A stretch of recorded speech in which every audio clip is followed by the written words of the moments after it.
Have you heard this podcast, Philosophy versus Improv? They got a website. It's philosophyimprov.com. If you want to support them, you could do it a couple ways. You could go to patreon.com/philosophyimprov, or there's also now an option right through Apple Podcasts. You just click on the subscribe button, and they take a little of your money and maybe part of your house. I'm not sure how it works. Anyway, enjoy. This is Philosophy versus Improv, where two sages try to teach each other a thing or two, and maybe you, the audience, get something out of it as well. All right. Cat barf is mitigated. I won't kick it again, hopefully, and I will clean it up when we are done. It seems like that might be a useful prop. I don't know how heavy we want to go on the props. I mean, I have my giant pickle. I have my novelty pair of jacks. I think we'll use the noise of a cat hawking up a hairball might be useful, but I'm not sure if the hairball itself will be of any utility to us. Hey, here's my cat jacking off. And see, I have the giant jacks here to demonstrate that. You know, this might be a family show. I don't know. But, I have to decide whether I'm going to mark our episodes as explicit. And I've become morally opposed to that whole concept. When I started Partially Examined Life, I would mark them as explicit so we could swear. But, we didn't swear that often, and we swore less and less as time went on. And now I just feel like it's nobody's business. Sure. In fact, if you mark it as explicit, then it doesn't show in India and some other places like that at all.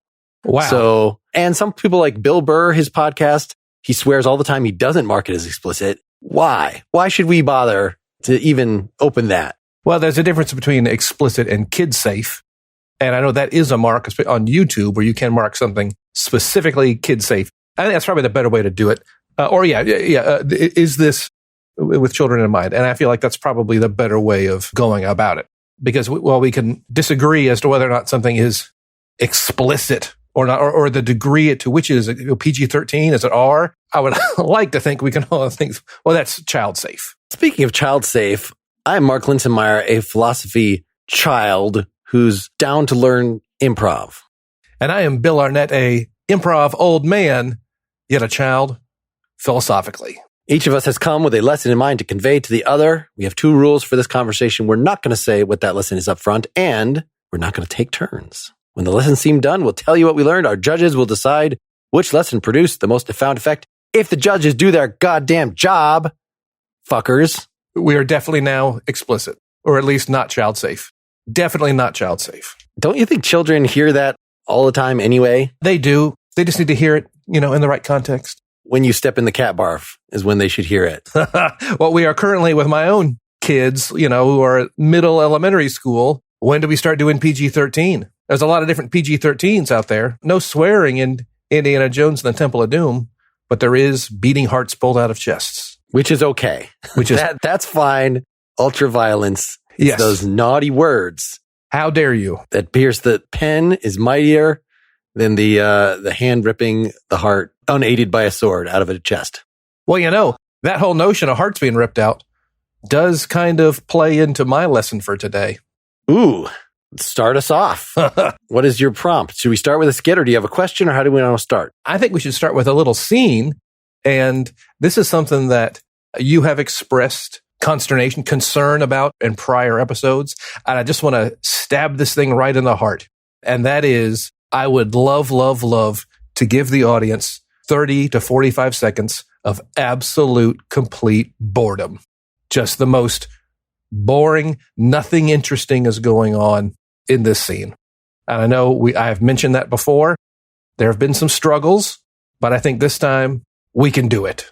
I just feel like I already do that in my regular philosophy podcast, provide really quite a long stretches of boredom. So I Well, we've been improvising this whole time, as we learned episode 1. So in some ways, it's truly been the case.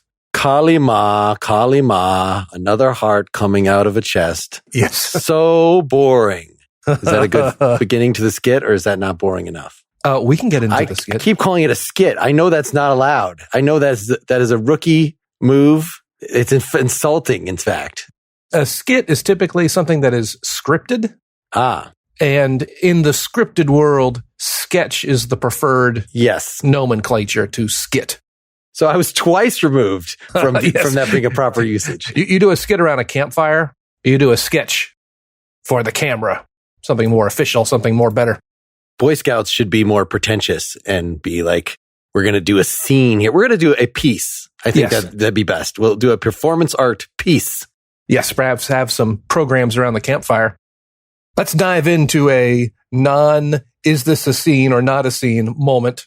Do you want to start this? We're walking through the curtain, entering the scene upon the stage. Yes. The stage is empty, except it's our job to just clean up. Indeed. And that's what we're doing. I have a mop. What did you bring? Well, just the bucket and the broom. A lot of good shows came out here tonight. I don't know. Have you had a chance to see the play that's performing? No. I just kind of prefer the cleanup. Hey, that's fine. Afterward. That's fine. Yeah, it gets messy up here. I'm not even sure. I've seen little bits of it, but I've tried to guess what happens in the play based on what we clean up. And that's been kind of fun. It seems that there might be shoes involved in the play. Yeah, because you got these footprints in this. I don't know if this is supposed to be blood or mock blood, or it's probably, chocolate syrup or something. But the shoe prints do show up, and they get kind of sticky too. So it makes me think maybe it's in the first act or something. I don't know. Some of the shoe prints are larger. Yeah. And some of the shoe prints are less large. I mean, I don't want to be sexist, but it's probably like a dude and a lady. Who shot whom? What are we thinking? Shoes do not shoot. Well, I mean, let's follow the shoes around. Let's follow the shoes. Now over here, they're together, right? And then over here, it looks like the big shoes are shuffling. Is this person staggering? Are they trying to maintain their balance after being shot? It can't be Tim Conway. He's dead. Remember his old man shuffly character? Well, yeah, but I'm just saying, But it's someone impersonating Tim Conway. Or doing that kind of a thing, yeah. Okay, that's a little more plausible. Let's solve this mystery. Let's get to be detectives here, and guess what happens in the play? That these big shoes are shuffling, okay? I think that someone in the smaller shoes, which could be, they appear to be high heels, some kind of lady shoe. You can see here where there's a heel that's separated from the other part of the shoe. I think she shot a guy. I think she shot this guy. He staggered around, bled everywhere. Then where is the body? Well, it's a play. They're not really. But we clean up, and there is the blood. There is no body. Well, they're not really dead. All right, the curtain comes down, and they get you solved the mystery. No one shot anyone. When we see the play, then we can know if our guesses are right based on the forensic evidence. The play is over. We cannot see the play. Well, it'll be the same one tomorrow. Won't it? They will continue, but we have cleaned up the footprints. We will have cleaned up the footprints. Every week, get this, we have to clean up this pile of, looks like broken, not glass, porcelain. Broken, what do you think this is? It's kind of wet? The pile's kind of wet? There's some broken, looks like, porcelain or china in here? What do you think that's all about? Do you think that the bullet was made of porcelain? But no, it's because it is not a real bullet. It was a flower pot. A real bullet is made of metal and gunpowder. A porcelain bullet would be the perfect crime. Clearly, this was a flower pot that was cracked on somebody's head. There's water down here, right? It's probably plastic flower, so there's not going to be any leaves or stems or anything. Is that why I have a bump on my head? Why I'm not thinking very straight? I don't know why you have a bump. I might have been in the play. And scene, we'll stop right there.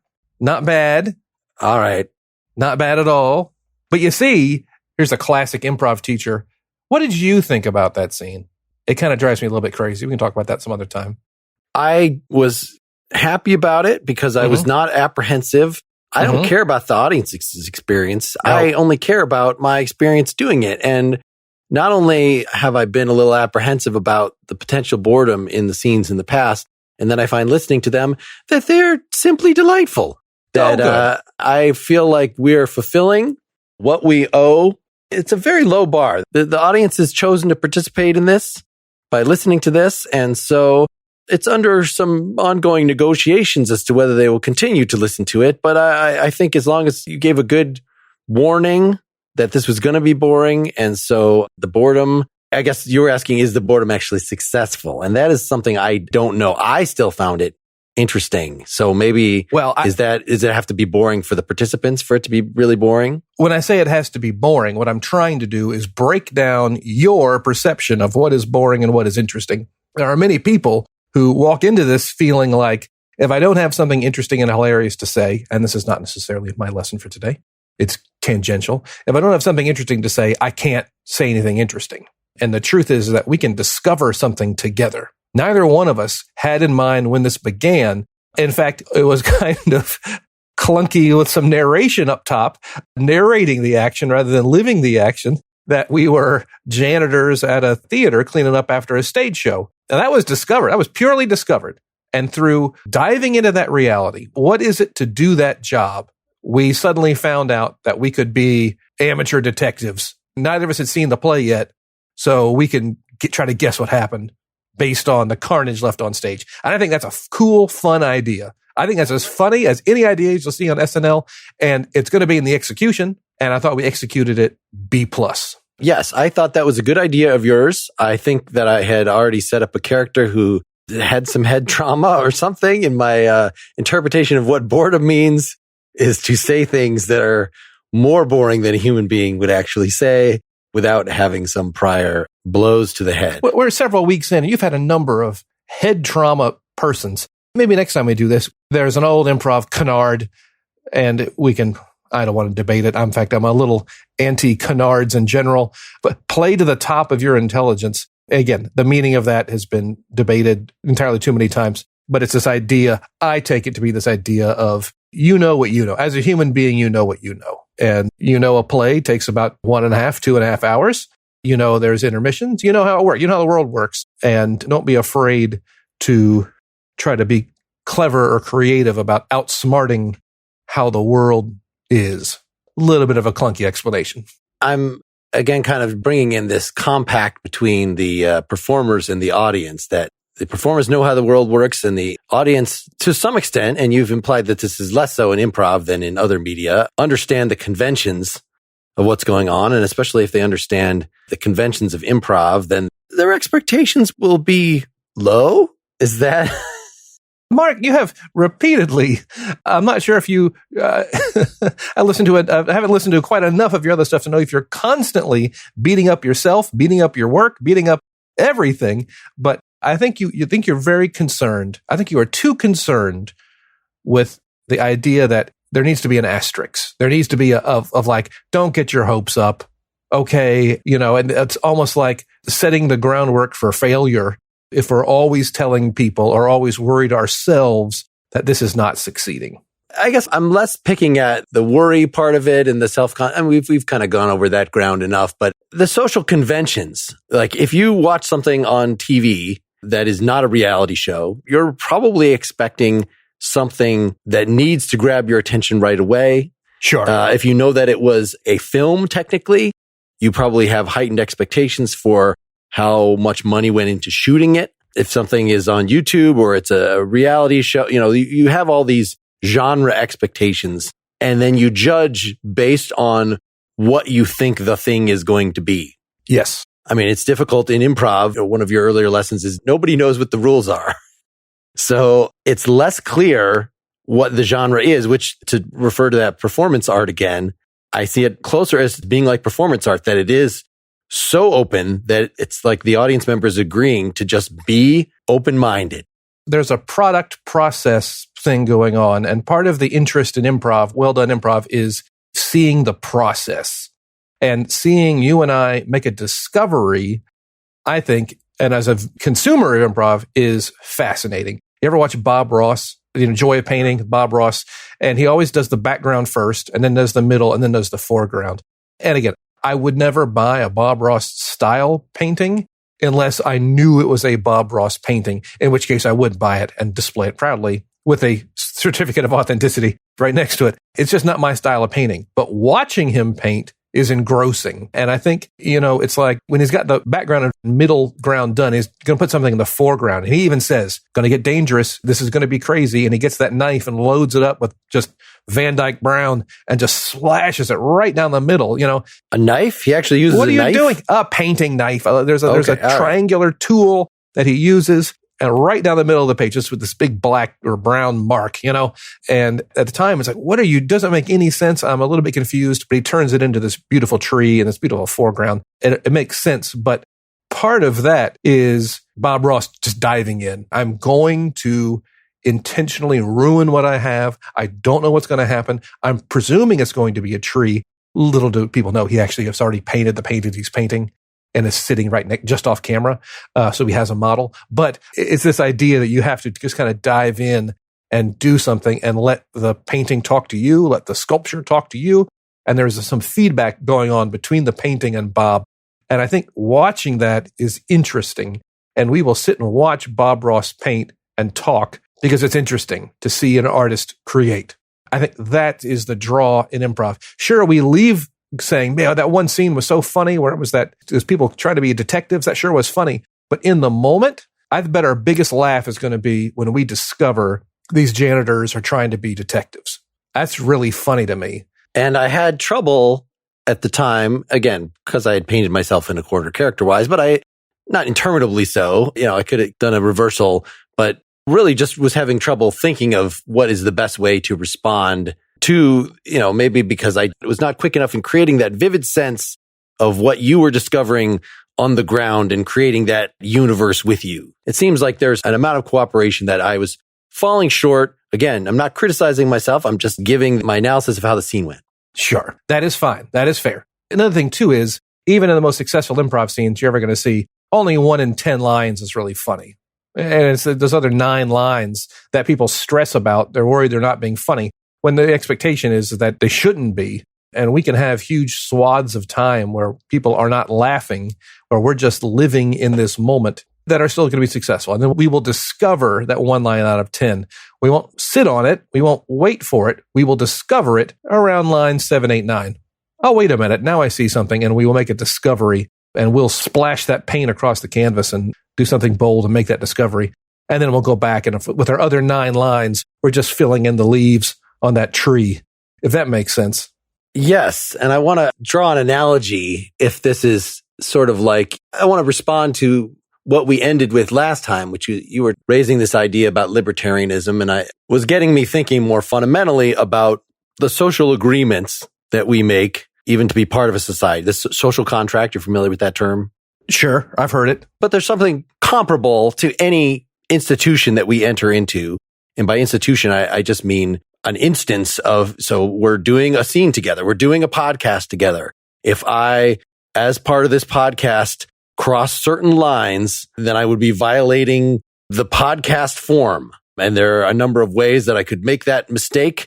And some of them would be simple misunderstandings of the form, and some of them would be morally pernicious in some way. And so I'm wondering what you think. I've been talking about the deal that the audience and the performance make.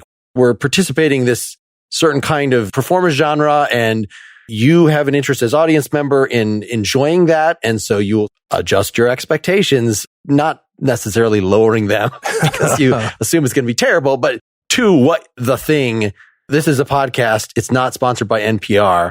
People are not expecting, hopefully, detailed background soundscapes under everything we're doing, for instance. Now you got me doing it. If people are enjoying this, what are people enjoying about these conversations? It's probably the fact that it's not scripted. And if we were to script this, we could probably have some really in-depth, interesting things with footnotes and all kinds of asides and then really lay something out. But we're not. We're just talking off the top of our heads. And I think people will find that interesting, seeing where our brains go, seeing where our thoughts go. And I think it is that is compelling. There's another classic improv, Canard, which drives me a little bit crazy. It's this idea that there's no mistakes. Nothing is wrong. And that the smallest mistake can be woven in and into the pattern. My problem with it is that while it can certainly be true and certainly is a good mindset to have spiritually, the reality of that is real messy. It's real messy. Another way to think about it is every plot twist in a movie is just a giant denial. Everything you thought was true is no longer true. You're talking about breaking the audience's contract. A, we don't want to waste their time. That's A. B, we want to present them with something, talk about matching their expectations or meeting their expectations. Part of meeting or matching their expectations is asking them to bend or break their expectations, or asking us to try to go beyond or flex their expectations a little bit. And if you do it right, you've got a plot twist in a movie. You've got Silence of the Lambs. You've got Usual Suspects.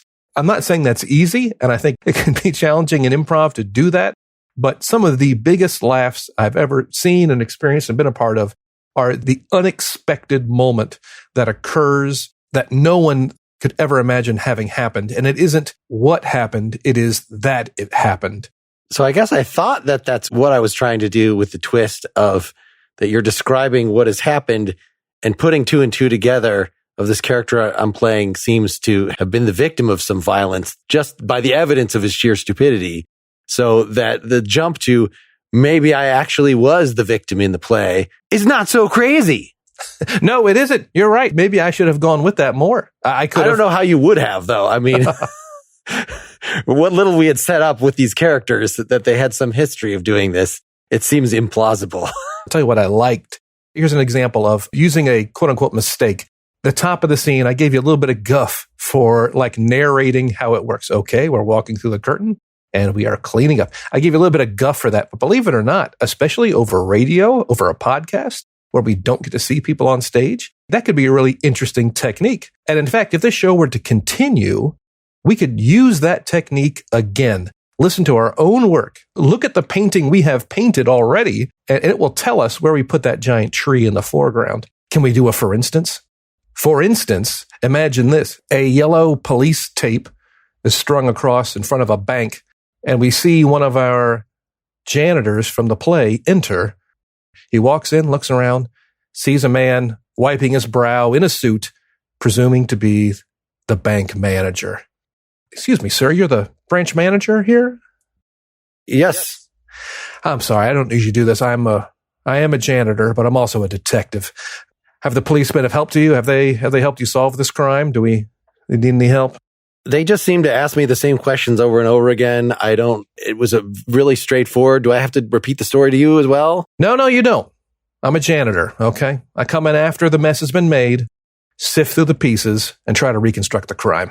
Okay, well, here it is. There's the note that the fellow left, and there's, you can see, there are 3 bodies there of who were harmed during this. Maybe you can figure out.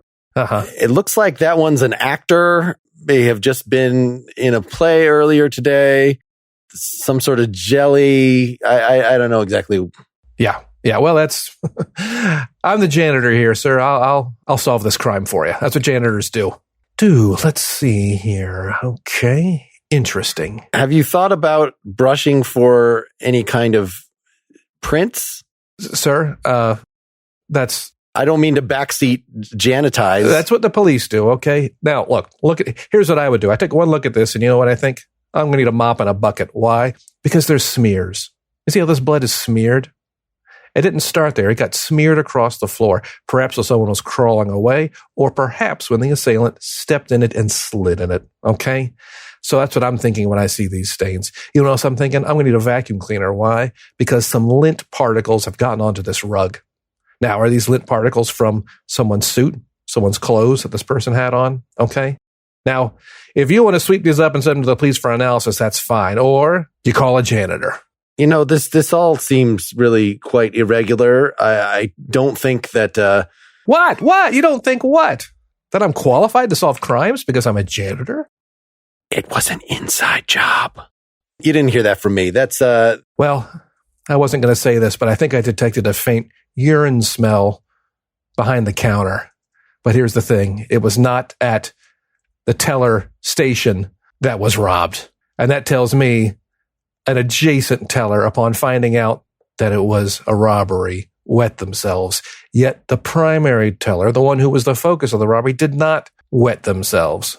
That's an extremely astute deduction. You know, people think a janitor, that we just do nothing all day, or we just come in afterwards and clean up other people's messes. That's not true. We were here all night, and we got nothing to do but think about think about these kinds of things. Everything you throw away tells me something about you. And scene. I don't know. All right. That was a very good idea. I was thinking the same way, man. But again, we can listen to our own work. I like this idea of this kind of narrated this thing, and we can pull these characters forward. And what we're pulling forward, you can say it's a premise, but it's also this kind of notion of their behavior. It's the the audacity to just walk into some place and think you can solve a crime. That's what's coming forward. And that's a really powerful thing to play.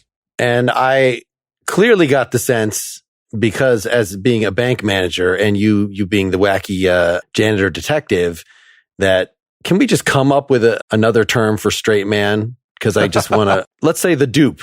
Yeah, you are that person. Yes. It was my job to be the dupe. And yet, actually, it should be very simple to meet that expectation and establish what is the dupe's motivation. Well, I'm a bank manager. There has been some disturbance here. This is all very unusual and could basically act like Basil Fawlty or any of the other. Yes, I think that's a great example in the John Cleese classic Fawlty Towers of just someone who is merely affronted by the incompetence and inefficiency of everyone about him. Sure. That was fantastic analysis. That would have been a character that I should have been able to create very quickly. Were I to do it again, perhaps I would try that.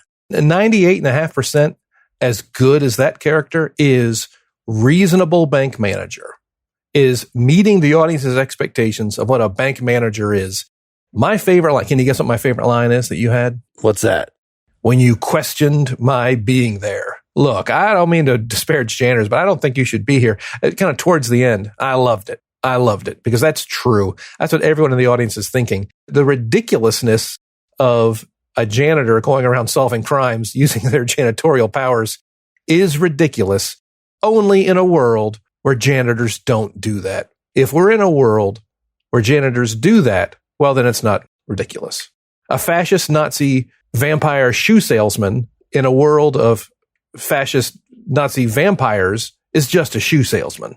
So to make my character really pop and really be remarkable, we've got to put me in contact with a plain old bank manager and someone who's willing to say, this is highly unusual. And it is you saying this is highly unusual that the audience says, yeah, it is. This is ridiculous. Yes. And in fact, I only said that because I had a half-formed idea that what you should be discovering is that actually the person you were talking to, me, was somehow responsible, and thus the clumsy inside job comment that led nowhere. And you took that and came up with this thing involving urine, which is, of course, always a fine resource to draw on. I'm a janitor. Janitors find pee. We're not turning it around on me. It seemed like you were turning it around on a second between two tellers, neither of which were party to the conversation or even present. That is fair. That scene was probably 90 seconds, maybe 2 minutes. That scene could go on a lot longer. And all of those things you have discussed could all be discoveries for later. To round this out, since clearly I've been going very light on the philosophy this time, but there have been some things. I have some guesses. I have some guesses for what you had. Well, let me confirm your guesses and follow up.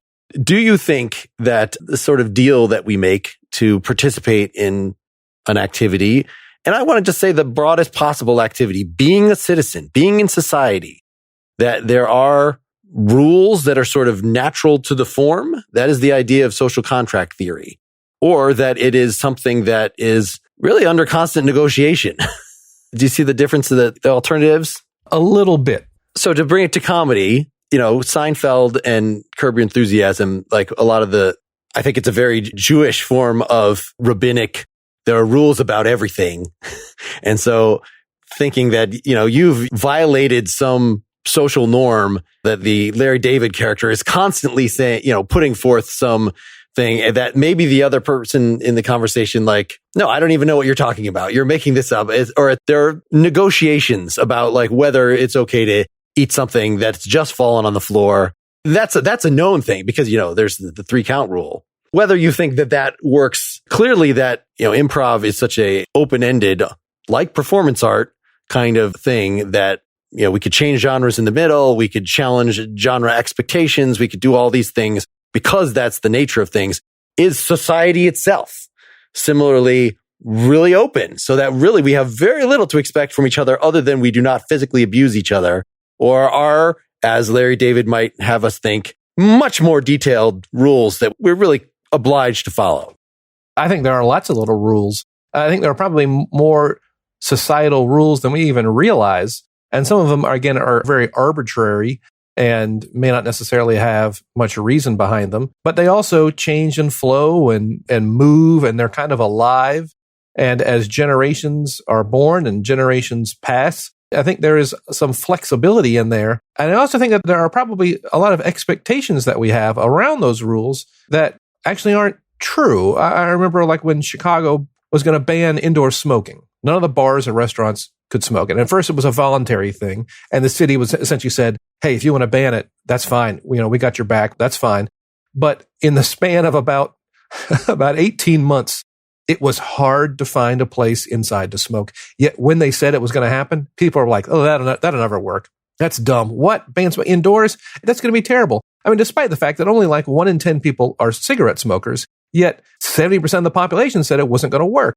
It wasn't like it was just the cigarette smokers who said that's a bad idea, who would clearly have a selfish interest in continuing to smoke. It was everybody who thought that would be a bad idea, or it wouldn't last, or we'll wait and see. Or it's going to take a long time. Yet it happened so fast. It turned out we didn't realize how much people hated smokers, secretly hated smokers, and wish they would go away.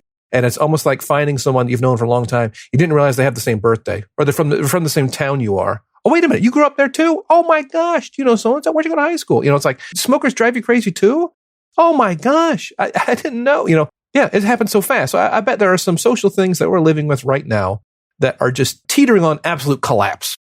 Yet we would never guess it.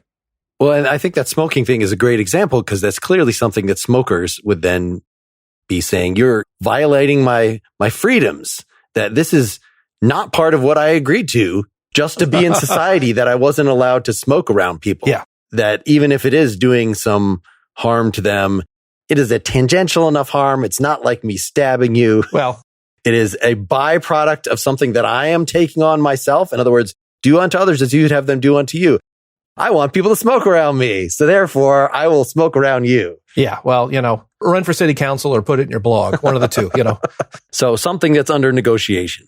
With libertarianism, you had brought up specifically just what we owe to each other financially, because that's the same people that don't want there to be smoking bans would also be saying, you can't force me to give to charity. And that's essentially what's going on if there's any sort of redistributive tax system or really anything in place.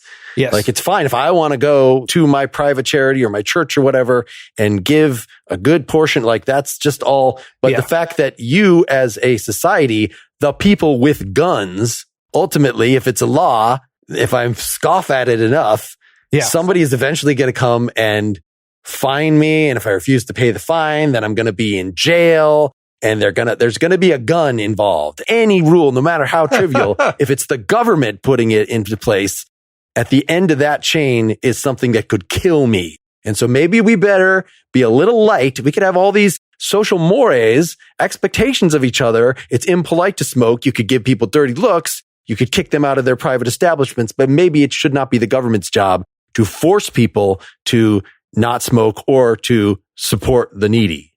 Good. You want to go find a piece of unclaimed land and start your go for it. But guess what? It ain't gonna happen. I bet throughout history, there have been hundreds, if not thousands of societies that have come up and have been very freedom-based and very libertarian-based. We're talking like, from caveman times through the Gauls, different tribes of these people. And guess what? The organized tribe next door came over and kicked their butts, because that's what organized tribes of humans do. That's what we're really good at.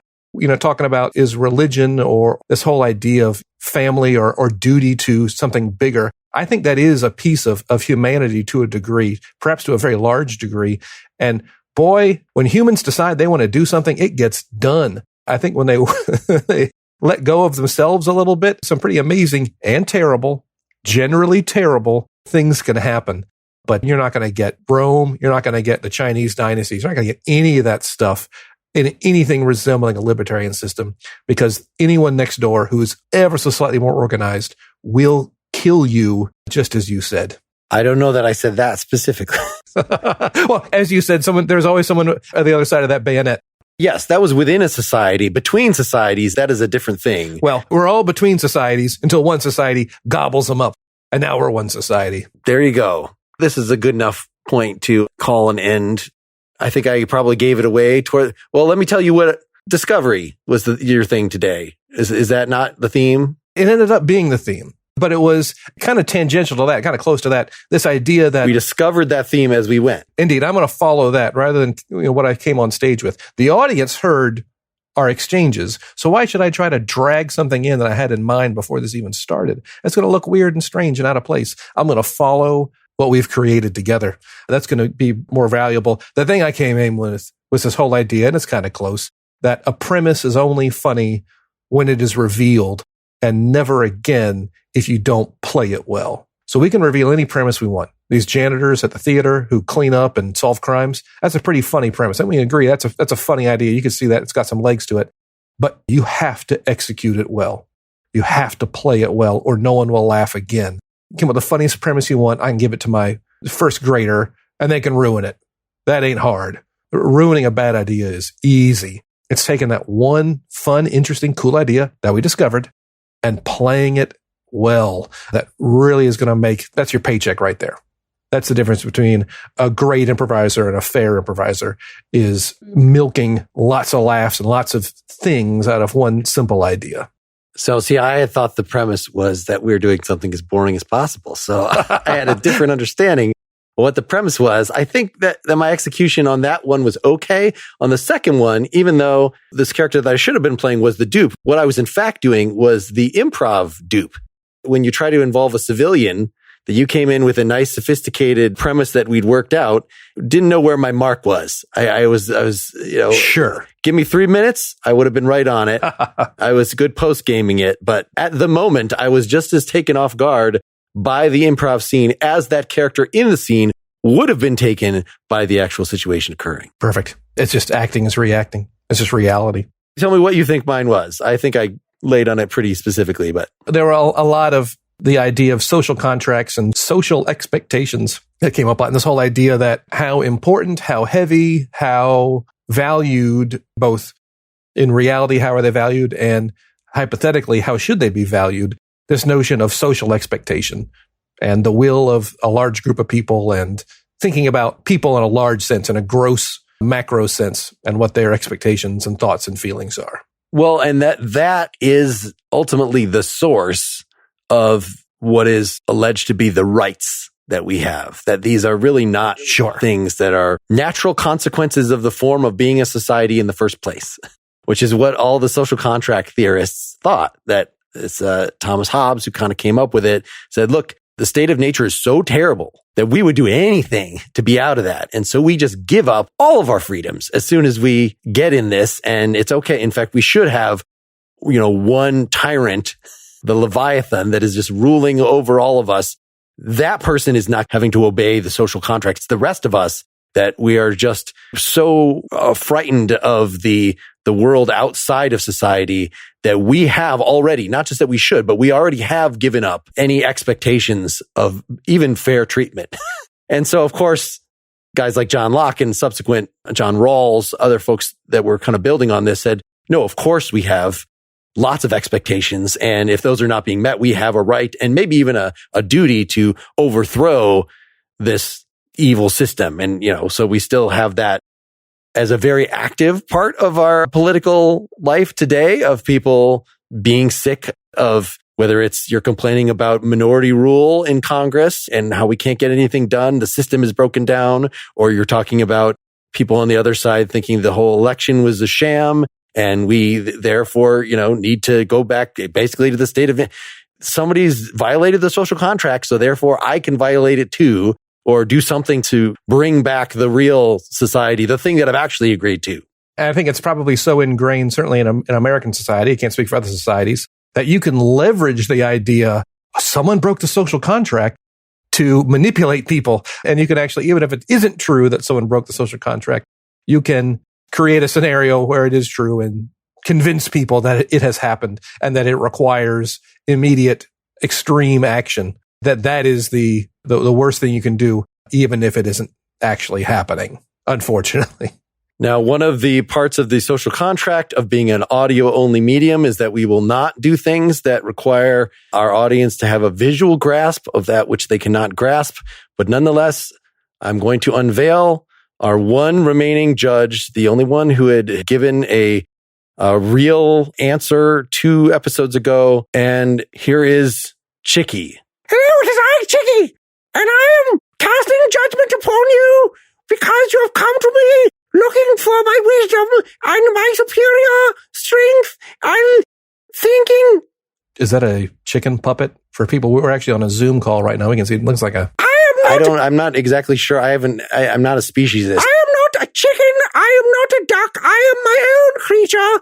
And it is very impolite for you to explore, but if you want to describe what you see visually with your eyes, you may do that for the audience's sake, for they cannot behold my beauty. I see a chicken puppet, clearly a child's puppet, with a white tuft on its head and a little bow tie, and that's what I see. That is the famous celebrity Chicky, well known for the Ask Chicky YouTube, Instagram channel. There's some... What have you been doing? I have done many things in the entertainment world, as well as spreading my wisdom throughout the universe, but I did not appreciate the conditions under which the judging took place, and so I will not judge any more of your silliness. Okay. I think that you both stink.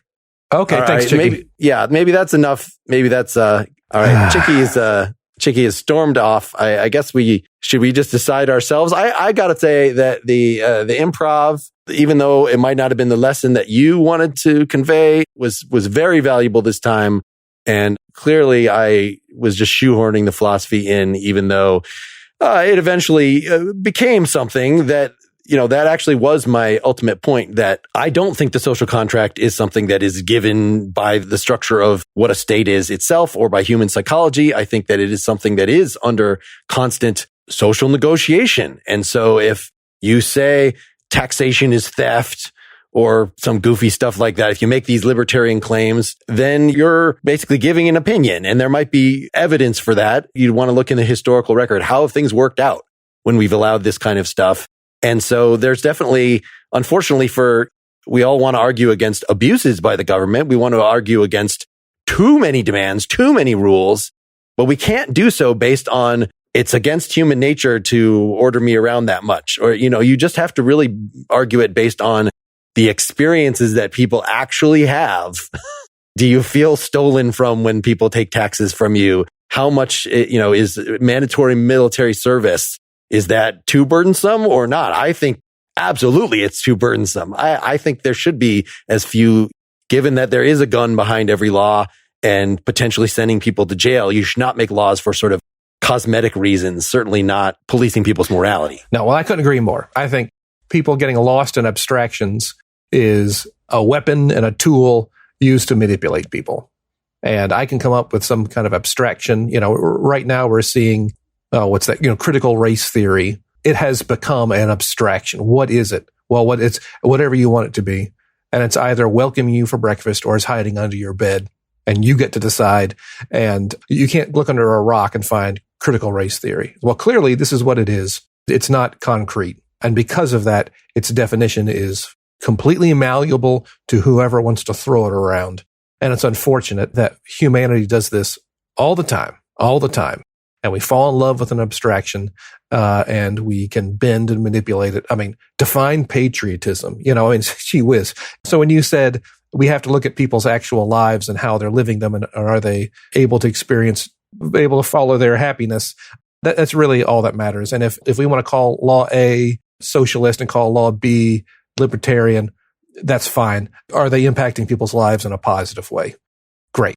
In a real, concrete, positive way, and not just giving them warm fuzzies, then yeah.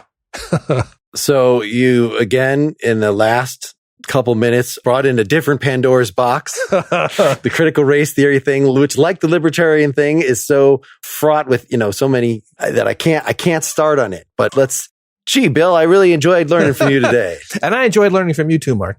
And scene. We've now entered the official post game, which we should be short on because, man, this was the longest episode ever. Boy, it sure was. Yeah. Something occurred to me that I wanted to recommend, and I wish I could identify more specifically, but you're familiar with Conan O'Brien's podcast, are you not? Yes. Conan's Needs a Friend or is looking for a friend. It's a very good podcast. It really has, I have not been that interested in the talk show format for a long time. Like, I'll watch little bits on YouTube, but the actual interviews themselves, like, it just seems like kind of a stale format. And maybe there's somebody you'd want to see interviewed, but nothing that at this stage in my life, I would want to make a daily part of my routine. And so I have not kept up with his talk show, but I have enjoyed other work that he's done, these like travelogue specials and, the podcasting format, which is really great for him. Just, is such a good example of improv and has presented this strong, like every, I don't know, when you listen to enough of a podcast, enough hours, then like it prevents a very clear model of a way of being, a way of being funny, an attitude. And I think about, he'll talk about in his daily life, how he would start joking around in the way he does with everybody with his wife. And his wife would be like, no, not with me. And I've totally experienced that, even recently in my family life, trying to use the tools that I have learned in entertaining podcasting, and it doesn't fly. Well, but before the internet, the power of a talk show was I get to see people I never would have seen. I get to see a Hollywood celebrity talk. I get to hear their actual voice and have it's like, oh, that's fan. I would never be able to do that in my local newspaper. Maybe they'll run a few AP stories about Hollywood here or there, but it's just like, how else am I ever going to hear any of these celebrities or things? Oh, and it's on Johnny Carson or David Letterman. And they end up, but now thanks to this profusion of media, there's somebody following all these celebrities around. I can see old movies. I can see kinds of clips and things. And those talk shows, it would be a little formulaic because they're pitching their movie. So part of the conversation is always go see my new movie, go see my new thing. I got a new record album coming out. But now we don't have to. I know they've got I can see the previews online whenever. I don't need to see a clip from the movie that they brought in. So I can see that thing online. In fact, I saw it weeks ago and I read the Variety article that showed up on my newsfeed that the thing was in production and that I knew the movie isn't going to happen. So for a chance, I think with these podcasts and Conan's thing, among others, is a chance to actually get beyond the transactional and get to like really know these people and really cut loose and just have them be themselves. I think that's probably more interesting ultimately. And I can kind of pick and choose the celebrity I want to watch. Nothing was worse than turning on Letterman and, oh boy, I hate all those people. None of those people interest me. I may as well just go to sleep. So the particular, this was not just a general recommendation for Conan O'Brien Needs a Friend, fair enough. People probably are aware of that if they care about podcasts or care about him. But a specific thing that I was tempted to reference when we started our scene, that sound effects theater, that at some point he stumbled across the idea of doing Foley by saying the word, by saying sweep, sweep, sweep, sweep. And so, it's very hard for me not to think of that. That's fun. That shtick. So I believe that is I see in searching sound effects theater, that's like the Seth Rogen episode, the John Krasinski episode. I'm sure he's done it in many others. Oh yeah. No, that's fun. It's a good bit. Have I recommended, maybe I already have, Joe Pera? Have I recommended? Not to the audience. So yes, tell us more about Joe Pera. He's just this great, painfully normal appearing guy, sounding guy. I think he kind of is that way, but he's just this kind of upstate New York, upper Midwest kind of, believe those two regions are similar to each other, are behaviorally, culturally similar. Upstate New York through the Rust Belt over to upper Midwest. Interesting. Anyway, he's a funny guy. He's just ridiculous but very sweet and very heartfelt and very thoughtful.